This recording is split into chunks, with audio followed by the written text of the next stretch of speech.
السلام علیکم ورحمۃ اللہ وبرکاتہ۔ امید ہے آپ سب لوگ خیر و عافیت سے ہوں گے۔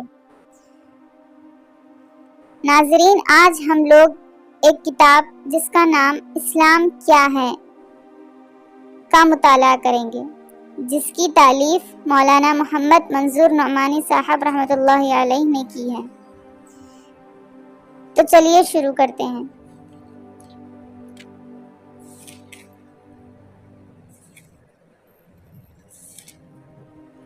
بسم اللہ الرحمن الرحیم۔ ہر مسلمان کے لیے اسلامی تعلیم حاصل کرنے کی ضرورت اور دین سیکھنے کی فضیلت۔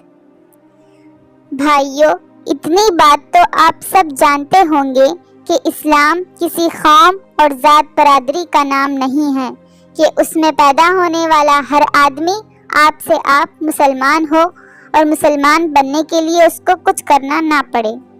جس طرح شیخ یا سید خاندان میں پیدا ہونے والا ہر بچہ خود بخود شیخ یا سید ہو جاتا ہے اور اس کو شیخ یا سید بننے کے لیے کچھ کرنا نہیں پڑتا، بلکہ اسلام نام ہے اس دین کا اور اس طریقے پر زندگی گزارنے کا جو اللہ کے سچے رسول صلی اللہ علیہ وسلم اللہ تعالیٰ کی طرف سے لائے تھے، اور جو قرآن شریف میں اور رسول اللہ صلی اللہ علیہ وسلم کی حدیثوں میں بتلایا گیا ہے۔ بس جو کوئی اس دین کو اختیار کرے اور اس طریقے پر چلے وہی اصلی مسلمان ہے، اور جو لوگ نہ اس دین کو جانتے ہیں اور نہ اس پر چلتے ہیں وہ اصلی مسلمان نہیں ہیں۔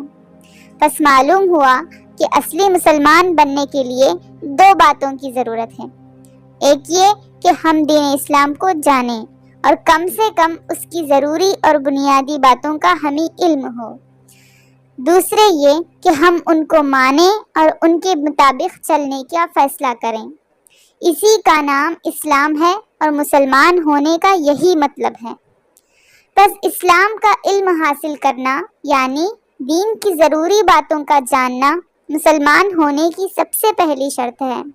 اسی لیے حدیث شریف میں آیا ہے، طلب العلم فریضۃ علی کل مسلم، یعنی علم دین حاصل کرنے کی کوشش اور طلب ہر مسلمان پر فرض ہے۔ اور یہ بات ہمیشہ یاد رکھنے کی ہے کہ دین میں جو چیز فرض ہے اس کا کرنا عبادت ہے۔ اس لیے دین سیکھنا اور دینی باتیں جاننے کی کوشش کرنا بھی عبادت ہے، اور اللہ کے یہاں اس کا بہت بڑا ثواب ہے، اور رسول اللہ صلی اللہ علیہ وسلم نے اس کی بڑی بڑی فضیلتیں بیان فرمائی ہیں۔ ایک حدیث میں ہے کہ جو شخص دین سیکھنے کے لیے گھر سے نکلے وہ جب تک اپنے گھر میں واپس نہ آئے وہ اللہ کے راستے میں ہے۔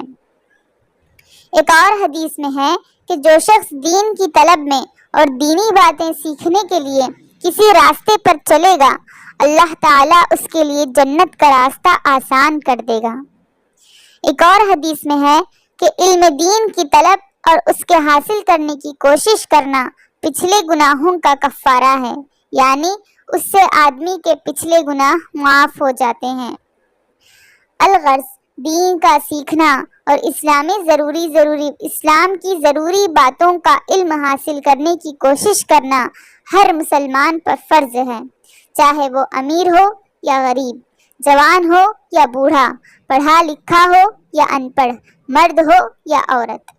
اور اوپر کی حدیثوں سے یہ بھی معلوم ہو چکا ہے کہ اس کام میں جو وقت لگتا ہے اور اس کے لیے جو محنت کرنی پڑتی ہے اللہ تعالیٰ کے یہاں اس کا بہت بڑا اجر و ثواب ملنے والا ہے۔ اس لیے ہم سب کو طے کر لینا چاہیے کہ ہم دین سیکھنے کی اور اسلام کی ضروری باتوں کا علم حاصل کرنے کی ضرور کوشش کریں گے۔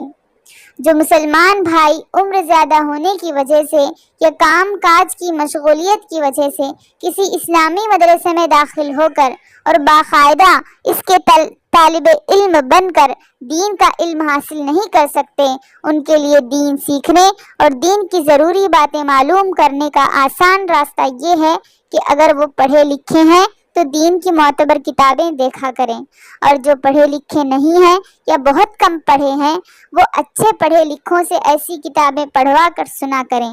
گھروں میں بیٹھکوں میں، مجمعوں اور مسجدوں میں ایسی کتابیں پڑھنے اور سننے سنانے کا رواج ہو جائے تو ہر طبقے کے مسلمانوں میں دین کا علم عام ہو سکتا ہے۔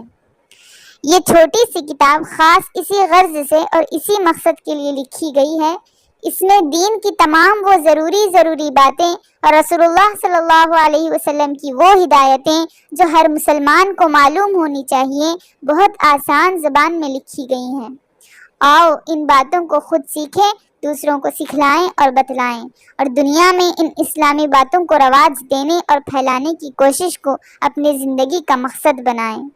حدیث شریف میں ہے کہ جو شخص دین کو سیکھنے اور جاننے کی اس لیے کوشش کرے کہ اس کے ذریعے وہ اسلام کو زندہ کرے، یعنی دوسروں میں اس کو پھیلائے اور لوگوں کو اس کے مطابق چلائے، اور اسی اثنا میں اس کو موت آ جائے تو آخرت میں وہ پیغمبروں کے اس قدر قریب ہوگا کہ اس کے اور پیغمبروں کے درمیان صرف ایک درجے کا فرق ہوگا۔ اللہ تعالی ہم سب کو توفیق دے کہ خود دین سیکھیں، دوسروں کو سکھائیں، خود دین پر چلیں اور اللہ کے دوسرے بندوں کو اس پر چلانے کی کوشش کریں۔ آمین۔